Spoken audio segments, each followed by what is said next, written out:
Ардактуу көкбөрү сүйүүчүлөрү, азыр мына күйөрмандарга баратсак, Сары Өзөндүн оюнчулары финалга күч топтоп отурат да.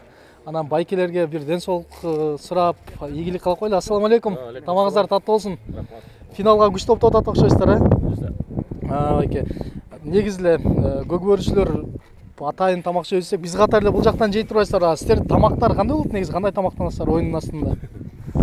Эми көкбөрчүлөр деле кадимки эле адамдар деле да баарыбыз эле чогуу бир эле эл жеген эле тамакты жейбиз биз деле. Ошондой эле баары көкбөрчүлөрдүн баары. Негизи финалга настрой кандай? Эми Кудай буйруса жакшы эле, анын баары бир Алланын буйругунан эми каяка омат ооп койсо, буйрук койсо ошолор жеңет. Анда бир жакшы оймун деп бир сиздерге ийгилик кылып каалап коелу. Келиңиз өзүңүз бата бересизби? Ким берет? Жокму аксакалдар бар? Кел. Бүгүнкү оюнубуз жакшы өтсүн, ынтымактуу өтсүн, байгелер болук жигиттер. Ошол. Омин кылдык. Ийгилик байке сиздерге.